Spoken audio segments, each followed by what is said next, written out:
Alain Prost, bonjour. Bonjour. Ah, c'est un circuit que vous connaissez, on ne peut mieux en temps normal. Quelle est l'atmosphère de ce Grand Prix cette année? Ça doit être différent avec la crise sanitaire. Racontez-nous comment vous vivez cette édition 2021.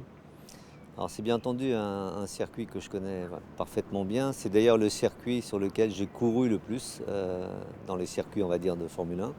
C'est 40 ans, même plus de 40 ans de présence ici à Monaco, donc c'est quand même un peu une deuxième maison. Mm. C'est plus de l'amitié, on va dire, que j'ai avec le peuple monégasque, et ça c'est extrêmement sympathique.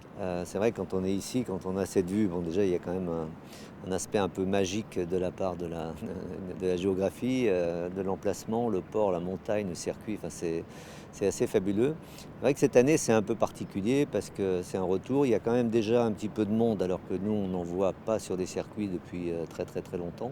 Il y a des restrictions tout à fait normales, hein, restrictions sanitaires qu'on accepte bien volontiers parce que justement c'est comme ça qu'on peut organiser aussi avec du monde et continuer notre métier, notre passion autour de ce sport. Donc globalement, voilà, je dirais bravo, ça se passe très bien. Et puis voilà, on espère que la météo va être là jusqu'au bout du week-end. Vous êtes conseiller chez Renault, enfin maintenant l'écurie Alpine. Vous êtes actuellement cinquième au classement constructeur. C'est votre place légitime ou vous méritez mieux? On a eu une ou deux courses très sympas où on a fait peut-être un peu mieux que ce que l'on pensait. On a eu une course, des très bonnes qualifs à Barcelone et une course un peu compliquée. Là, on a une configuration où on n'attendait pas, on a un peu du mal à utiliser bien les pneumatiques, donc on n'est pas Mm. en grande forme. Donc c'est vrai que le championnat constructeur, c'est important. Par contre, on est vraiment axé, comme tout le monde le sait, sur 2022, sur les changements de règlement.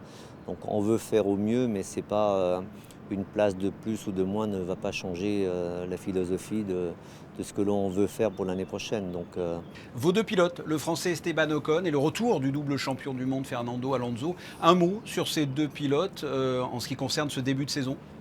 Fernando, on connaît ses qualités. Bon, il n'est pas encore au top, mais il le reconnaît, et c'est normal, il lui faut quand même encore un petit peu de temps.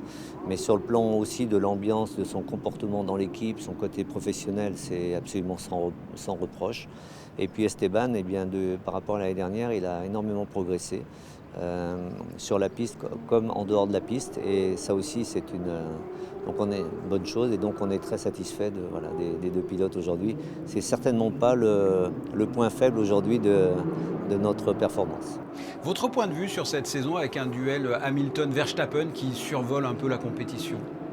Ce qui va peut-être faire la différence, justement, voilà, Monaco par exemple est un endroit enfin, important pour ça.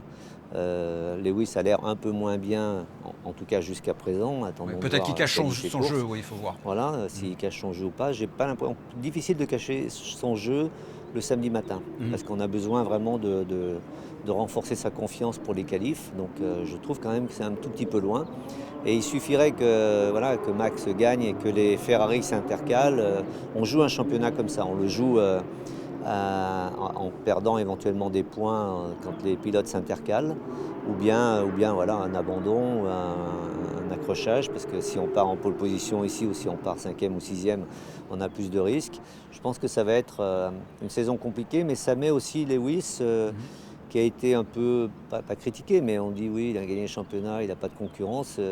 On voit aussi comment il se bat depuis le début de l'année, Ouais. donc C'est il un peu plus relève dur aussi cette son année, oui. niveau. Il a plus de Voilà. concurrence cette année avec Oui, mais Verstappen. il relève, il est capable de relever son niveau, il a fait des courses exceptionnelles, donc on voit aussi ce qu'est un vrai champion. Qu'est-ce que ça vous fait de voir le monégasque Charles Leclerc qui a une Ferrari qui n'est pas aussi compétitive que l'on aurait souhaité ici par rapport au Mercedes et au Red Bull dans ce championnat? C'est vrai, quand on est chez Ferrari, je l'ai vécu, quand on gagne, c'est un rêve, quand on perd, enfin quand on gagne pas, c'est un peu plus compliqué parce qu'on subit une pression exacerbée par rapport aux autres équipes. Surtout quand on s'appelle Charles, parce que Charles arrive chez Ferrari en étant très jeune. C'est-à-dire qu'il n'a pas, comme beaucoup de pilotes l'ont fait avant lui, comme moi, été champion du monde avec l'expérience, et puis après on va chez Ferrari. Mais je trouve qu'il s'en sort bien, et je dirais que d'une certaine manière, d'avoir été un peu moins performant sur une année, c'est peut-être aussi une manière de stabiliser ses relations avec l'équipe pour repartir de plus belle, s'il retrouve de la performance, ce qui semble être le cas. Bon, c'est aussi quand même un rêve, hein, pour Charles, enfin monégasque, avec toute son histoire derrière lui, d'être dans une équipe comme Ferrari, donc c'est absolument génial. Il faut qu'ils gagnent au moins un championnat avec eux, ce serait fantastique. Quels sont vos meilleurs souvenirs en tant que pilote sur ce circuit? Puisque vous l'avez remporté 4 fois quand même. Ouais, 4 fois, on m'a volé une victoire. Ça, celle-là, m'en rappellerai toute ma vie, en 93. Mais en dehors de ça, non. Mais plein de souvenirs on va dire, de compétition exacerbée avec Ayrton, notamment, que ce soit en qualification ou en course.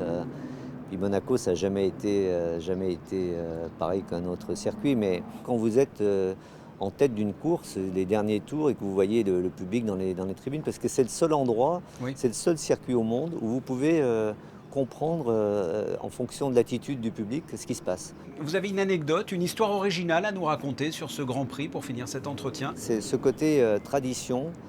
Ça, c'est moins drôle, mais c'est en même temps très très profond. C'est-à-dire que la tradition des dîners que l'on fait le dimanche soir quand on a gagné au Sporting avec la famille princière, etc. Je pense qu'il faut absolument garder ces traditions. C'est très important. Il n'y a que Monaco qui le fait. Et il faut absolument garder ça parce que ce sont des souvenirs inoubliables quand vous êtes le vainqueur du Grand Prix. Alain Prost, merci d'avoir répondu à mes questions. Merci à vous.